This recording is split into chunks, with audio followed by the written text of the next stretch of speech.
Thanks so much for attending. My name is Mark Sneider. I'm owner-president of RSW US, and we just recently released our second annual Agency New Business Thought Leader Survey.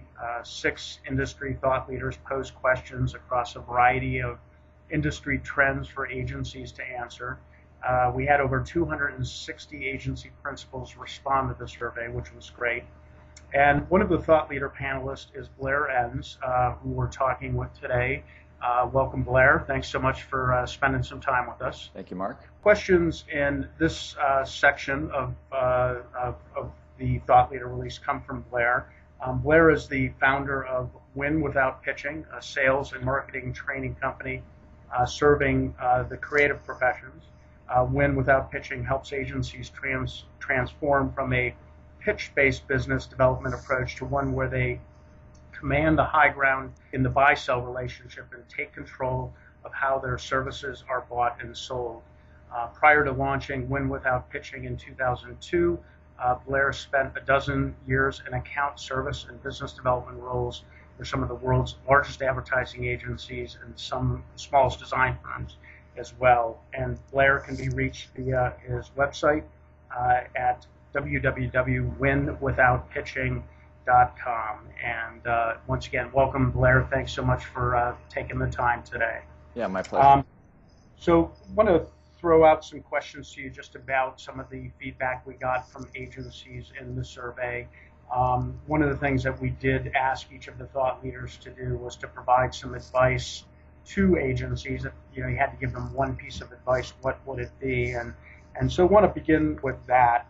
One of the things you said to agencies was the one thing that almost every firm can do better to improve new business development results is to have a point of view. And I have a few questions around this, but first, so everyone listening is on the same page, can you just describe what you mean by having a point of view? Yeah, to me, it's the third leg of the positioning stool, which is essentially what do you do, who do you do it for, and then what is your overarching perspective on how this should be done, this being your discipline for your market. So everybody's in the thought leadership business these days, right? If you're selling expertise, if that's your business, selling and delivering expertise, then you're probably almost certainly marketing that expertise through a demonstration of it via thought leadership. And if you're not doing that, you're probably keenly aware of the fact that you should be doing it. But when you look at most of the agency thought leadership out there, and it's getting better, but it's still definitely the majority of thought leadership coming from agencies and other sources is essentially you get these listicles, like articles filled with list information that can be got elsewhere. So if you really want to differentiate your firm from the firms that are seen as your direct competitors, it's really important to have an overarching perspective on what you do, a point of view. So if you had to give ad agencies overall as a group a grade on having a point of view, what do you think that grade would be overall? Yeah, it's probably a D overall. Okay. And I think, there are a lot of confident people in advertising.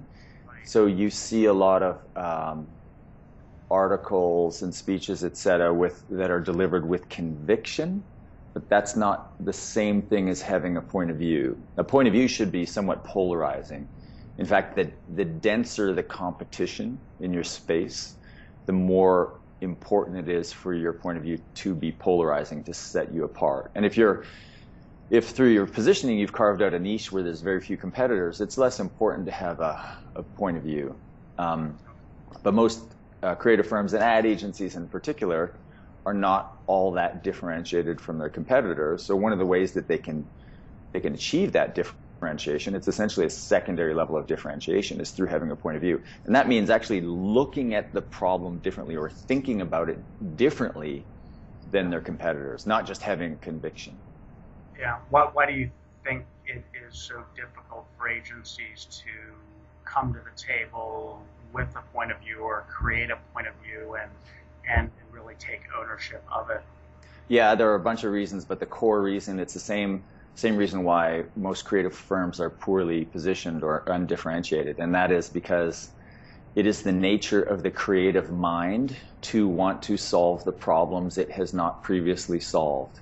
Therefore, it is not in the nature of a creative person to want to specialize or focus. So it's the individual's need for variety is directly at odds with the business's need to focus. And that's expressed through broad positionings, and it's also expressed through lack of polarizing points of view. Okay. And so by zeroing in on a point of view doesn't necessarily mean you're going to limit your opportunities for your agency and its commensurate growth, I assume. Well, you have to get your head around that, because you absolutely are going to limit your opportunities. And that's where the fear comes from, right? The idea that you go from a universe of this to a universe of this, right. And that's terrifying. And that's the first test. If you can't pass that terror test, then you're like, good luck with everything that comes downhill from that. But you have to take comfort, and to a certain extent in the beginning, just trust that by narrowing either your focus, what you do and who you do it for, or getting more polarizing in your perspective, you just have to trust that that's going to pay off over time. But it does require a little bit of a leap of faith in the beginning. Right. So how would an agency best go about sort of defining that polarizing positioning? Say I'm an agency and I'm playing in a variety of different categories with varying depths of experience in each of those categories. What would be some of the first steps that you'd recommend an agency take to sort of get themselves down that path to a better point of view? Yeah, I think you first have to start with positioning and ask the question, okay, not even what do we do, but what should we be doing? What discipline should we be in? And if it's advertising right now, you have to ask the question, well, should it continue to be advertising? And then who should we be doing this for? And if it's Fortune everybody today, and you think it makes sense to keep being Fortune everybody tomorrow, then regardless of the questions you get with those first two questions, the third question is, what do we believe about how this discipline should be done for this market? So what do you believe? What conventions do you think need to be challenged? What dragons in that space, discipline for market, need to be slayed? I mean, in my own business, business development for creative firms, obviously, my perspective is right there in the name of the practice and the book. It's Win Without Pitching. So everything that I publish, and I publish quite a bit, I strive to have it come through that perspective of this idea that you really don't need to be pitching to win new business. So it's not just me talking about pitching is bad, you shouldn't do it. It's really, when I'm writing an article, it has to be, and it isn't always, but I try really hard to make sure that it's through that lens. Because if it's something my competitors could write, then I probably shouldn't be writing it. Yeah, that makes a lot of sense. And it's interesting, in the survey that we just completed, not the Thought Leader survey, but our New Year Outlook survey, we found that more marketers are looking to push out more project work to agencies, assigning fewer AOR relationships. So, the extent to which, I don't know, that affects sort of that agency with a point of view, I would think that it might open up more opportunities potentially for an agency that has a specific expertise, giving them the opportunity to avoid the pitch and find their way in maybe a little bit easier. I don't know if you have any perspective on that. That's exactly what's going on, and it's a trend that's been happening for a while. It's really driven by Google, and the pace of specialization, the increased pace of specialization in creative firms is driven by Google.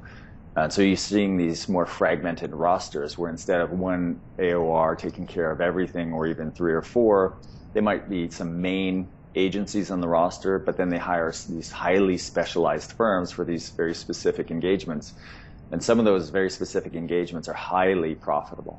So thanks to Google, it's now so easy to find somebody, a firm that specializes in a very specific type of problem for a very specific type of market. So as a result, you're seeing these more fragmented agency rosters on the client side. We asked some questions about ability to affect the buying process. Was there anything surprising in the results that you saw that you want to speak to at all? Yeah, it wasn't. I wasn't at all surprised, but I was thrilled to absolutely see it validated. And I apologize. I should have had the numbers in front of me, and maybe you have them. We can talk about them. But I've known for quite some time that really your number one indicator of whether or not you are going to win the business in a competitive situation is how likely, is the degree to which you've affected the buying cycle. Or sorry, it's did you affect the buying cycle? And the degree to which obviously is important too. But this is, and there have been other studies. I know there was a small study done on the procurement of legal services in the UK by the sales consulting company Huthwaite, a division of theirs, and that might be going back 10 years or so now. And I've also known this through 15 years of being a consultant and a trainer to creative professionals. The pattern's very clear to me. But I'm not one of these. I'm not very scientific in my thinking. I just see validation. The validation's good enough for me. When I see it, I think, okay, that's good enough. So it's nice to get it was nice to get the results from the survey. I knew they would be there, but just to finally see the numbers, that was really impressive to me. And I wrote a post about it saying it's really the number one indicator, and here's the proof of whether or not it's really the only.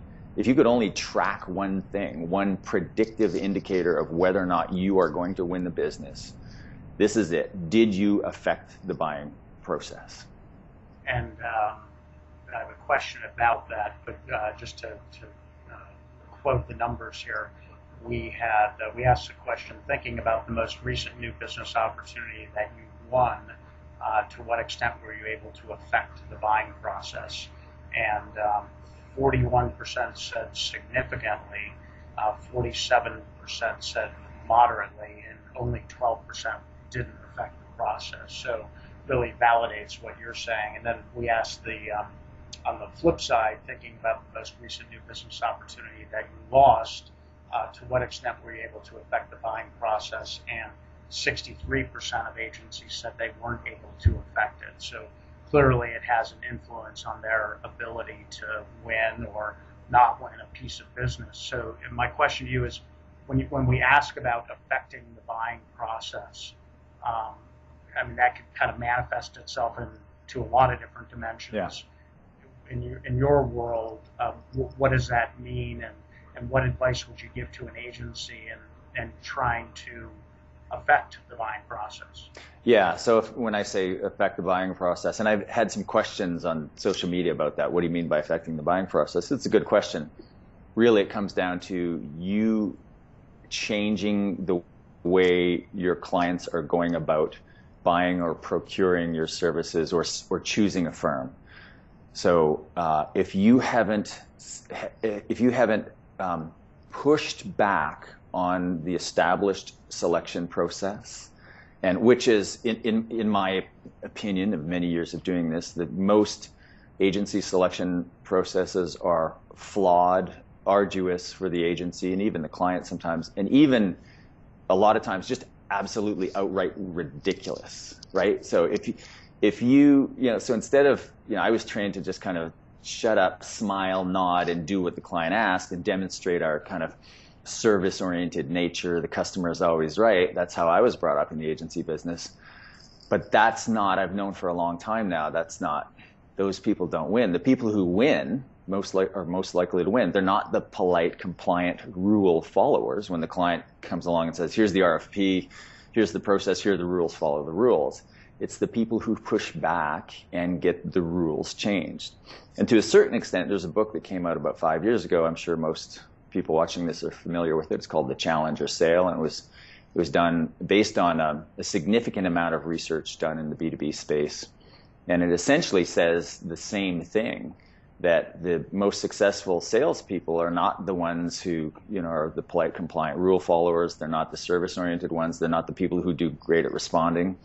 They're the people who challenge the client's very notion of what their problem is.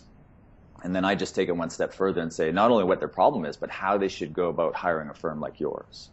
Right. So you push back by saying no, not no and walking away, by asking for concessions, asking the client to allow you to participate differently, or even to put the selection process aside outright and hire you maybe on a smaller first step. That's one option. But if you can't get some sort of behavioral concession, then you're not likely to win. And the reason for this is their willingness to grant you a behavioral concession is a function of how different they see you to be.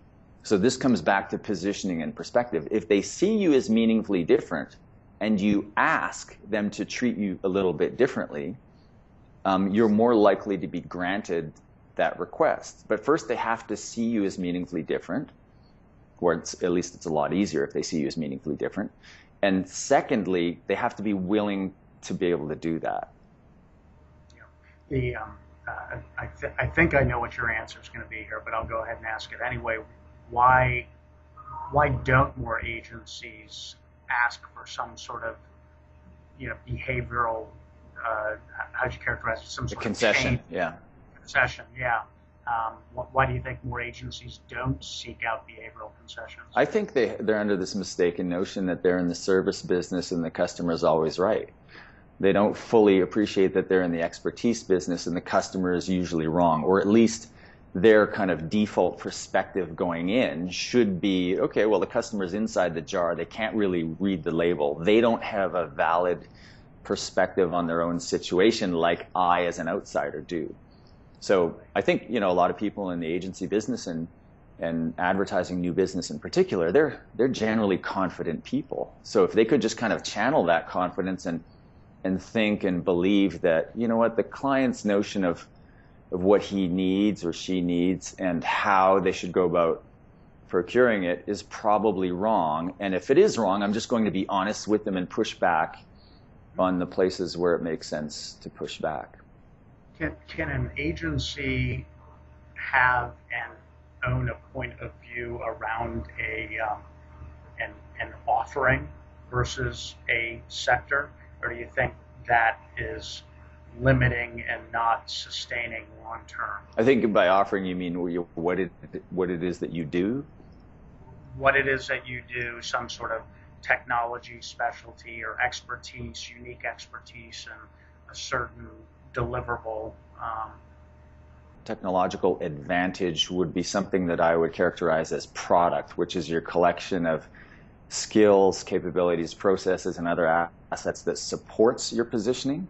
So it kind of underpins your positioning. But you think of, the broadest kind of discipline in our world would be full service marketing communications, and then advertising is narrower from that, and design is about as narrow as advertising. But then within design, as an example, you get UX design, right? So that's a narrower discipline. You can get narrower and narrower and narrower, and then you can get narrow on the market too. So it's really this kind of combination that's in flux between what you do, your discipline or offering, and who you do it for.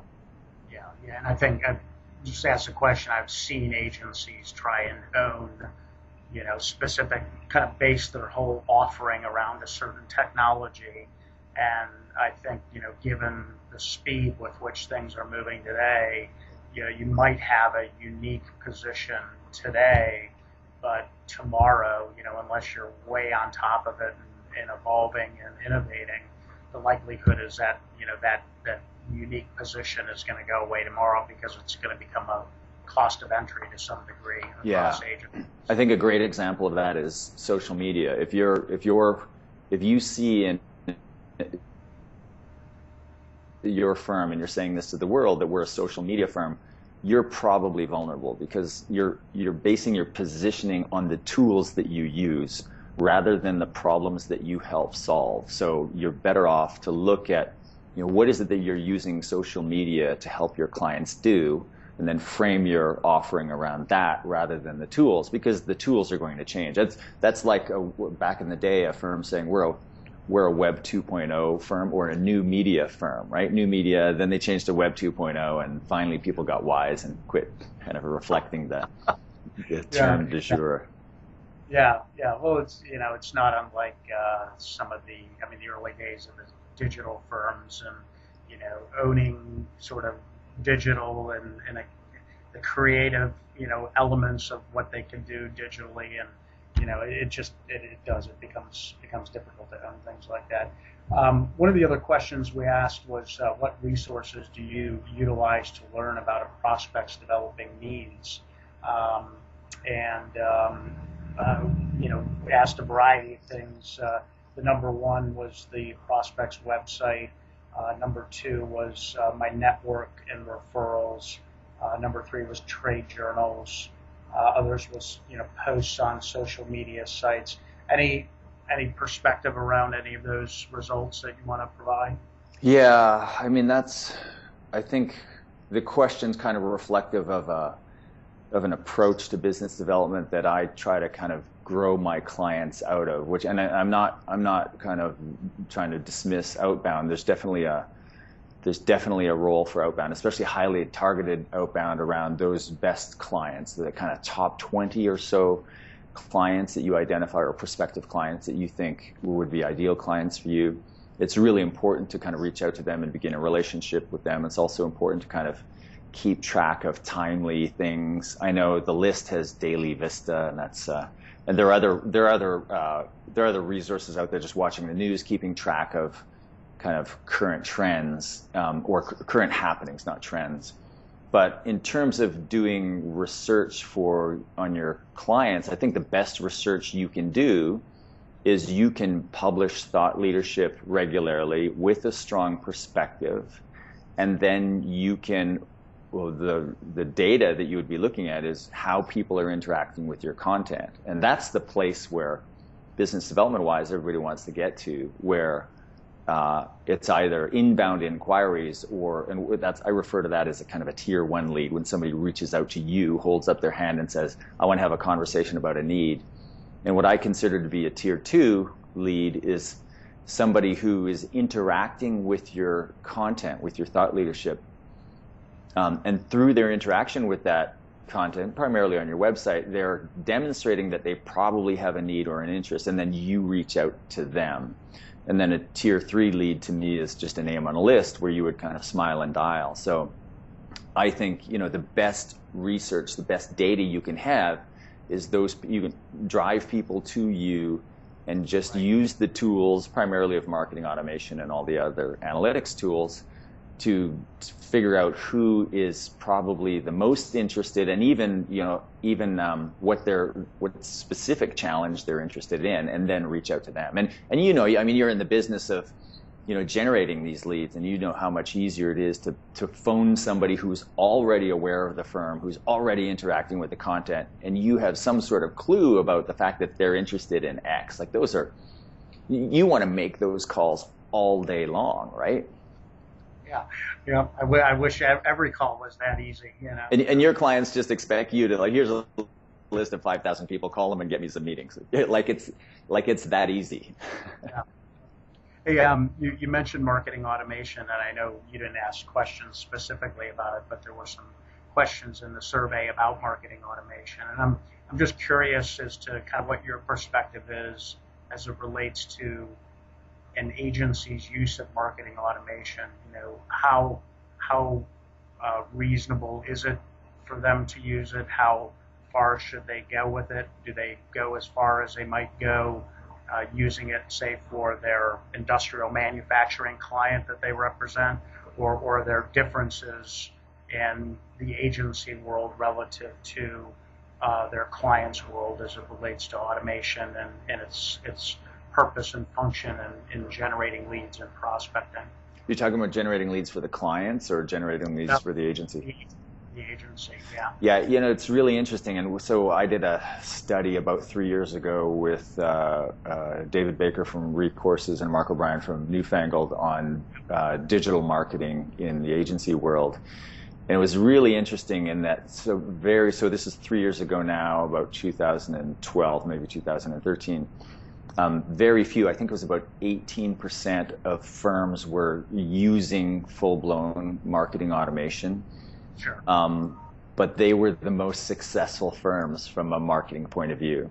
Now, the challenge is I've seen a lot of firms go and spend the money, buy the bright, shiny thing, and this goes for CRM as well, and think that just like right out of the box, these tools, or you just kind of install them and away you go, they're going to magically start generating leads, and it's not that easy. So it can be a distraction, both in money, but also in terms of time. So I've seen that happen too. So you want to get to a certain threshold of traffic and of list size before it starts to make sense to start using marketing automation. Essentially, marketing automation, you're using technology to sift through a volume of data that a human being can no longer kind of efficiently sift through and make sense of.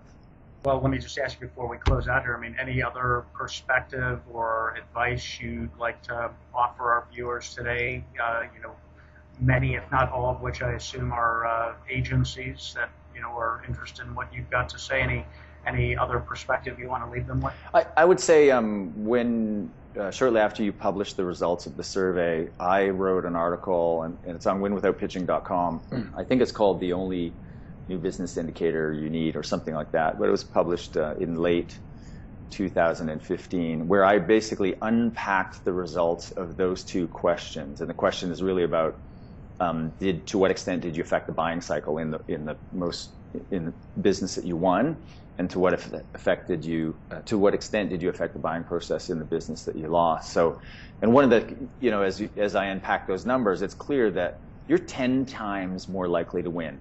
10 times more likely to win if you in some way affect the buying process. So you gain a concession, like getting access to decision makers when you're told access isn't allowed, getting the client to share some confidential marketing information, getting them to kind of meet with you at your place rather than you go there, getting them to change the rules so that you get to the next level without having to fill out all the forms, etc. Gaining an understanding that, having them agree that you're going to come in and you're not going to pitch free thinking, but you're going to share something else with them. These are all examples of concession. So I would just say, I think, those two questions, to me, those are big questions with fantastic answers. And I think somebody looking at the survey results might just kind of skip through them without appreciating how important that data is. So if they want to go to winwithoutpitching.com and find that article, they might be significantly impressed by how important this is as a leading indicator, the ability to affect the buying process. Yeah, absolutely, and that's great advice. And I know just from the agencies that we represent here at RSW, oftentimes I hear complaints from our clients about RFPs and reviews that they're in, and just the pains that they go through or put themselves through. And oftentimes because they aren't affecting the buying process, oftentimes they're finding themselves not on the winning end of winning new business. So I think it's great advice, forcing folks to think about their world differently and how they're approaching the entire process. So once again, Blair Enns, our guest today. Appreciate the time you've given us today, Blair. And just as a refresher, Blair is the founder of Win Without Pitching, a sales and marketing training company serving the creative professions. Win Without Pitching helps agencies transform from a pitch-based business development approach to one where they command the high ground in the buy-sell relationship and take control of how their services are bought and sold. Prior to launching Win Without Pitching in 2002, Blair spent a dozen years in account, service, and business development roles for some of the world's largest advertising agencies and some of the and smaller design firms as well. And if you want to let folks know how to best get a hold of you, to reach out and contact you, that would be great. Yeah, winwithoutpitching.com. I'm Blair at winwithoutpitching.com, Blair, and Blair Enns on Twitter and LinkedIn. Fantastic. Well, listen, appreciate you taking the time here on what I'm sure is a busy time of year for you as agencies start thinking about how they're going to move their business forward at the beginning of another new year. Hard to believe, but certainly wish you the best, in your business and your travels, and I'm sure I'll run into you somewhere in some city along the way. Yeah, thanks, Mark. I really appreciated this, and have a great day. All right, you too. Great. Thanks, Blair.